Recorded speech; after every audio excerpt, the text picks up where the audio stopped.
우리에게 주신 하나님의 말씀은 창세기 3장 20절에서 마지막 24절까지, 창세기 3장 20절에서 24절, 제가 가지고 있는 성경 5페이지에 있습니다. 우리 한 목소리를 같이 봉독하겠습니다. 시작. 아담이 그의 아내의 이름을 하와라 불렀으니 그는 모든 산자의 어미가 되니더라. 여호와 하나님이 아담과 그의 아내를 위하여 가죽옷을 지어 입히시니라. 여호와 하나님이 이르시되 보라, 이 사람이 선악을 아는 일에 우리 중 하나같이 되었으니 그가 그의 손을 들어 생명나무 열매도 따먹고 영생할까 하노라 하시고, 여호와 하나님이 에덴 동산에서 그를 내보내어 그의 근원이 된 땅을 갈게 하시니라. 이같이 하나님이 그 사람을 쫓아내시고 에덴 동산 동쪽의 그룹들과 두루도는 불칼을 두어 생명나무의 길을 지키게 하시니라. 아멘. 사랑하는 성도 여러분, 평안하십니까? 지금까지 죄와 징계로 인간의 삶을 이제 암울하기 시작했죠. 에덴 동산은 신락원이 되어버렸습니다. 그러나 오늘 본문에 이르러서 분위기가 사뭇 달라지는데요. 남자는 먼저 여자의 이름을 하와라고 부릅니다. 남자가 아담이 아내의 이름을 지어 부르는 건데요. 이는 생명이라는 뜻이었습니다. 어떻게 왜 하와라고 지었을까요? 왜냐, 이 여자는 산자들의 어머니가 되기 때문에 그렇다. 우리 20절에 보니까요, 모든 산자의 어머니가 되리로라. 하와를 통해서 생명의 역사가 끊이지 않고 이어지게 된다는 뜻입니다. 그래서 우리 어머니는 위대하죠. 모든 산자들의 생명이 된다라는 겁니다. 그래서 하와의 이름이 생명이다라는 거죠. 그리고 하나님은 인간의 죄를 지은 다음에도 그들을 내치지 않고 또 사랑으로 거두어 주십니다. 에덴 동산에서는 나갔는지 모르지만 완전히 그냥 내버려 두지 않으시고 뭐를 입혀줘요?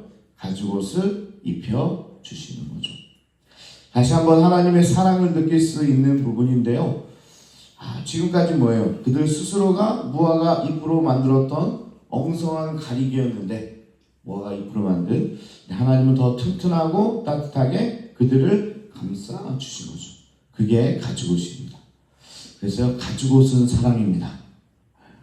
그래서 가죽옷을, 저도 가죽옷 예전에 하나 있었는데 지금은 없지만, 그 가죽옷은 뭘 상징하고 있어요? 사랑이다. 그래서 여러분도 어디 가다 보면 가죽옷 입은 부분 보면 성경에서 하나님이 아담과 하와를 입혀주셨던 그 사랑의 표현인데, 이렇게 생각하면 되는 거예요.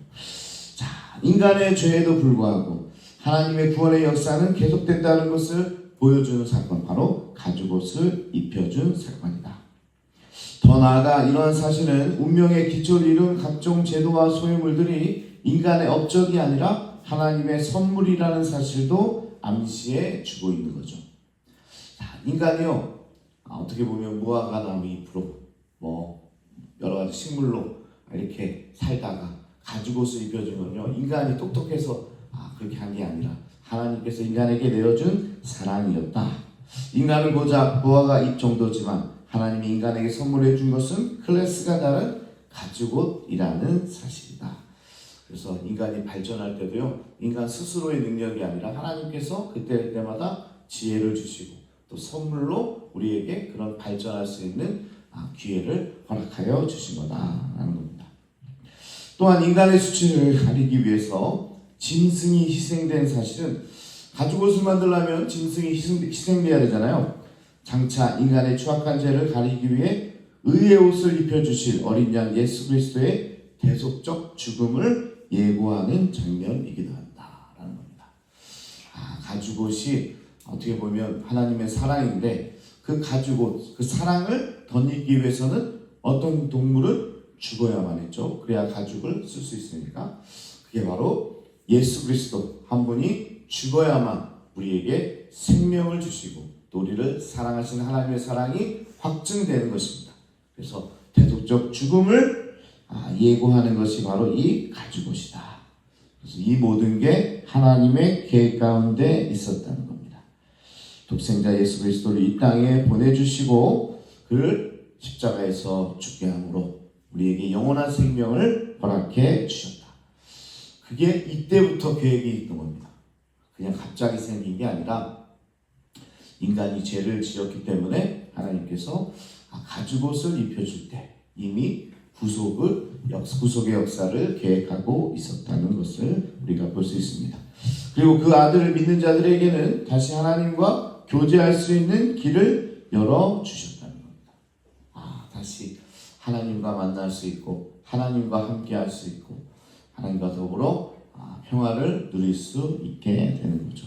예수 그리스도를 통해서 가능해졌다는 말입니다. 우리 작년까지 계셨던 어떤 분은 구약이 더 이상 쓸모없는 말씀이라는 그런 충격적인 이야기를 하시던데요. 좀 깜짝 놀랐습니다. 전혀 그렇지 않습니다. 성경은 그렇게 이야기하지 않습니다. 오늘 하나님께서 아담과 하와에게 가죽옷을 입혀준 사건을 통해서도 우리는 예수 그리스도의 대속의 의미를 깨달을 수 있는 겁니다. 자, 보세요. 정말 쓸모없는 일인가요? 쓸데없나요? 이 가죽옷을 통해서 예수 그리스도의 어떤 삶과 대속의 의미를 우리는 미리 알 수 있는 거죠. 이런 구약의 길잡이들을 하나하나씩 따라가다 보면 결국은 신약에 이르러서 예수를 구원자로 우리는 받아들일 수 있게 되는 겁니다. 그냥 받아들이는 게 아니라 이런 길을 따라가야 되는 거예요. 오늘 구약을 통해서 하나님의 사랑이 가죽옷에 입혀졌고 그 가죽옷을 어떻게 보면 예수 그리스도의 대속을 상징하는 것이다. 그렇게 이해해야 예수를 믿고 더 확신에 찬 거지. 구약은 필요 없다. 이렇게 이야기하면 그게 이단입니다. 그렇게 이야기하는 분들은 따라가면 안 되는 거죠. 그게 이단이기 때문에 그런 거죠.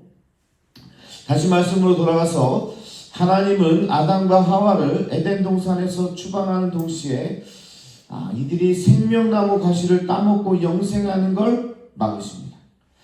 사실 아담과 하와가 에덴 동산에 있을 때는 생명나무를 굳이 금지하지 않았습니다. 그렇죠? 그런 말씀은 없죠. 에덴 동산에서 하나님과 동행하는 동안에는 생명이 언제나 사람들에게 있었으니까 생명나무를 따먹을 필요가 없었죠.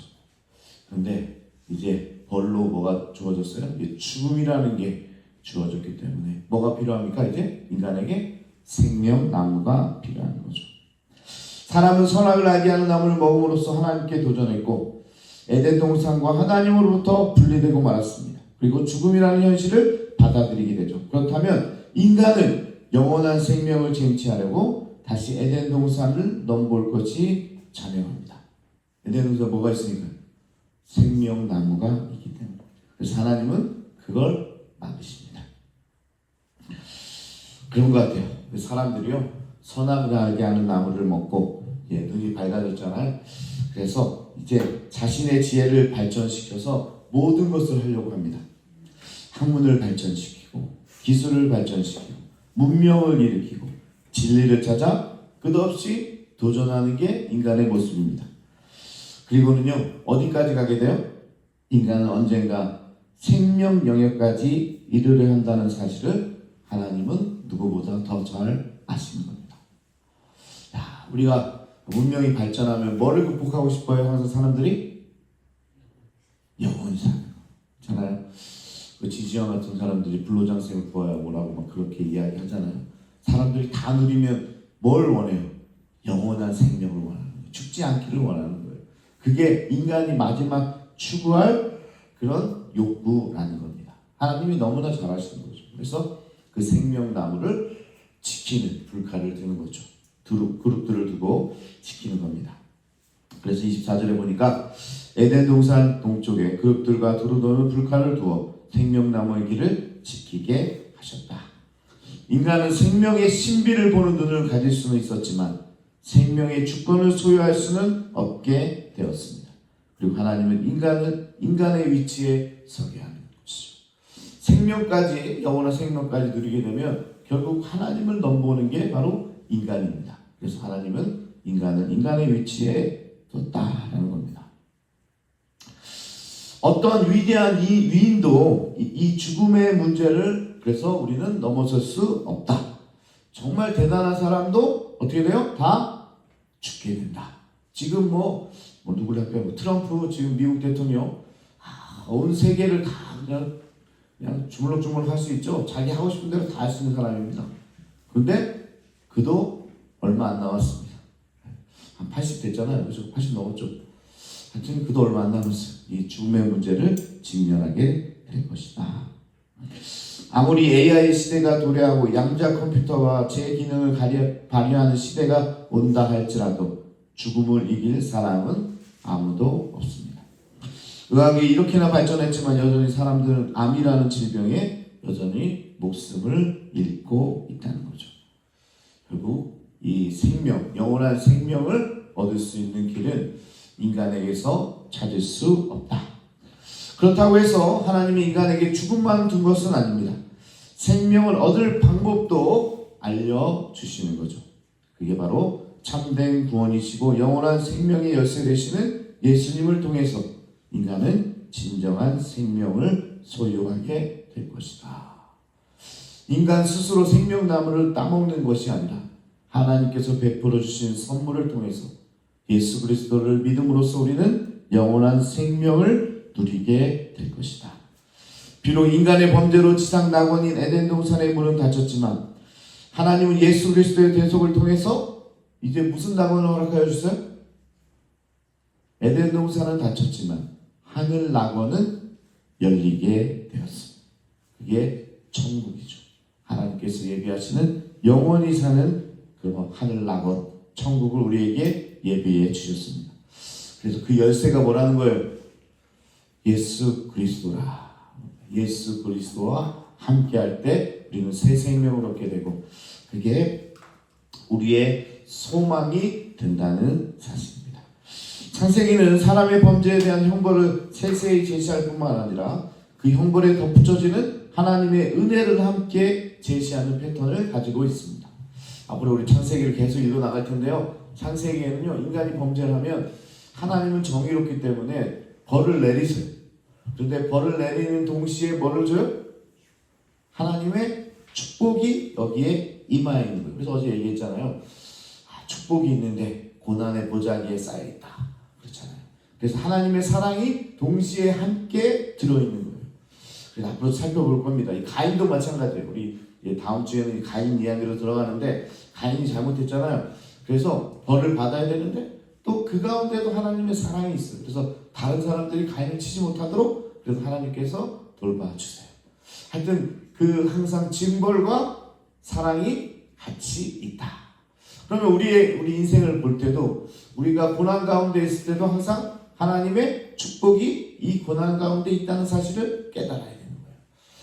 그리고 넘어졌을 때 항상 하나님께서 나를 회복시켜 주신다는 그 믿음이 동시에 있어야 된다는 겁니다. 그게 바로 오늘 하나님께서 말씀하시는 오늘 창세기 3장의 이야기다. 한번 잘못했다고 그냥 내쳐버리는 것이 아니라 죄는 미워하지만 사람은 살리는 것처럼 하나님께서는 가죽옷에 은혜를 입혀주신다. 이게 창세기 내내 패턴으로 계속 보여줄 거다. 그러니까 우리가 그것을 알고 있어야 되는 거죠.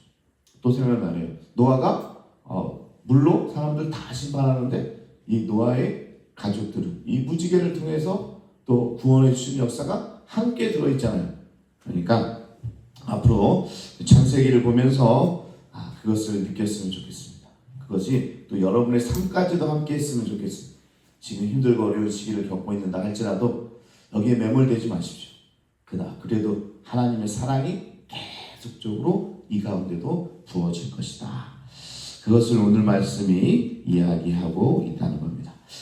그러면서 한번 3장을 통틀어서 한번 보니까 아담의 범죄 안에 사람은 죽을 운명에 놓여 있었다는 겁니다. 인간은 죽음의 문제를 스스로 해결할 수 없었다. 그러나 하나님이 보내신 예수 그리스도를 통해서 죽음의 문제에서 벗어나 새로운 생명을 얻게 되었다. 이것도 3장의 아주 키포인트가 될 줄로 믿습니다. 그래서 여러분들이 오늘 3장을 통해서 예수 그리스도의 새 생명을 품으시기를 축복합니다. 그게 내게 주신 하나님의 축복이다. 다른 게 아니라 예수 그리스도 생명을 품고 살아가는 것, 그것이 우리의 유일한 소망이다 라는 것을 믿으시고, 이렇게 혹시 어려운 삶 가운데 있는 분이라고 할지라도 예수가 함께하면 소망 되시고 힘이 되신다는 사실을 여러분 깨달으시기 바라고, 지금도 가죽옷으로 여러분들을 입혀주시고 어떤 풍파에서도 막아주시고 내쫓았지만 어쩔 수 없이 에덴 동산에 나가야 되지만 하나님, 아까 우리 어저께 그랬잖아요. 아담과 하와가 에덴 동산에 내쫓으면서 망연자실하는 모습을 볼 수 있다고 했는데, 아담과 하와만 그렇겠습니까? 하나님의 마음은 어떻겠습니까? 정말 사랑함으로 창조하고 심히 기뻤다고 했던 아담과 하와가 범죄에서 내쫓아야만 하는 그런 하나님의 심정도 여러분 좀 생각해 보시기 바라고요. 그 하나님의 심정이 있었기 때문에 예수 그리스도가 오시는 거고, 그 생명을 받는 자들마다 다시 회복되는 놀라운 역사가 이루어지게 되는 거죠. 그래서 창세기 3장을 신학자들은 굉장히 중요하게 여깁니다. 왜냐, 여기와 예수 그리스도의 대속이 연결되니까요. 구약이 동떨어져 있는 하나님의 말씀이 아니라 신약의 예수 그리스도와 연결되니까 이 3장을 굉장히 중요한 원시적인 복음이라고 부릅니다. 복음이라고 불러요. 원시적인 복음. 원래부터 있던 복음이 이 3장에서부터 시작되는 거죠. 그게 아주 신학적으로 중요한 말씀을 다뤘는데, 어렵지만 오늘 이 말씀 가운데 여러분들이 예수의 생명을 붙들고 살아갈 때 우리가 하늘나고 저 천국 하나님께서 예비하신 것을 오늘부터 누리며 살아갈 줄로 믿습니다. 우리 이 시간 우리 함께 통성으로 기도할 텐데요. 주여 한번 부르시고, 아버지 하나님, 내게 생명을 주셨으니 내가 오늘 삶이 때로는 여러 가지 재정적인 어려움으로, 여러 가지 질병의 어려움으로, 관계의 어려움으로 힘들지만 그 가운데도 하나님께서 축복함으로 우리에게 생명을 주셨고, 이 생명을 붙들어 살아갈 때 밖에서의 환경이 아니라 이 안에서의 충만한 기쁨으로 천국의 삶을 누리며 살게 해달라고 우리 주여 한번 부르시고 함께 통성으로 기도하겠습니다. 주여